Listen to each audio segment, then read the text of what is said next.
This is Jamie Drummond for Good Food Revolution. I'm joined by Katie Dickieson from Peller Estates, and we are going to be tasting through the Peller Estates Private Reserve Rosé 2020.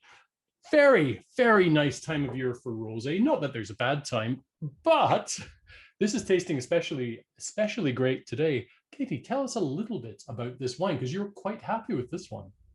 I do. I really like this wine. It's a wine that took when I came back to Peller in 2012. It was a bit of a passion project with our president John Peller, a wine that he cares a lot about. So it was one of my first sort of interactions with John when I came back was about this wine in particular.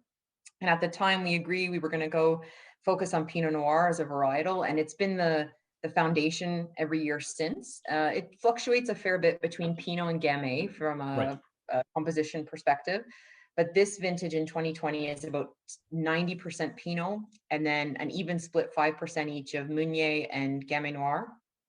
Um, and it's primarily from Niagara-on-the-Lake and primarily from 4 Mile Creek. So we hand harvest the Pinot, a couple squeezes in the press, maybe an hour to 2 hours in the press, and then press off. It's cool fermented like just a fresh rosé. For the Gamay, I actually machine harvest the Gamay to get a little Okay. bit more extraction, a little red wine sort of tannin character. And in the past, the Gamay percentage has been more. I think the reason that's a little less in the 2020 was there was just a hint of astringency in some of those skins, a bit more hang time on the Gamay because the weather was so great last year. Yes, yeah. Probably should have picked that a little earlier, but as a result, it's just a little less in the blend for 2020. And then most of it's aged in stainless. I run a few barrels just to add a little bit of complexity. This year, I took that Pinot Meunier and the Gamay to barrel, and the Noir stayed in tank. But neutral oak, large format or old kind of Chardonnay barrels with a few years. And that's really what it is. Put together, blended, and bottled early February. And this is the wine. And I agree with you. The right time of year, is there any a bad time of year for Yeah. rosé?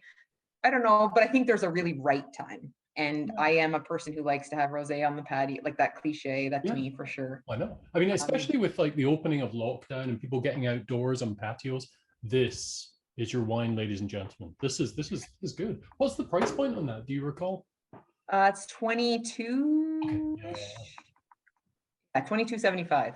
It's Wrote it definitely down. it's definitely going into that kind of gastronomic rosé territory because it has some really great structure as well as all that very pretty fruit.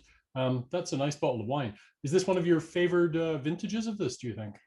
It is, and I think part of the reason is the TA is just a little bit lower. So again, a warm kind of August, September last year, we had good exposure on the Pinot, and often it sits kind of that 6.2 to 6.5 grams, and this is under 6, so it's a little Mhm. lower, which I find is a little rounder maybe. I do like a fresh, crisp rosé, but I think maybe this might be something I'm leaning a little bit more to for the coming vintages because I find it's a bit more mouth-filling, a bit more textural.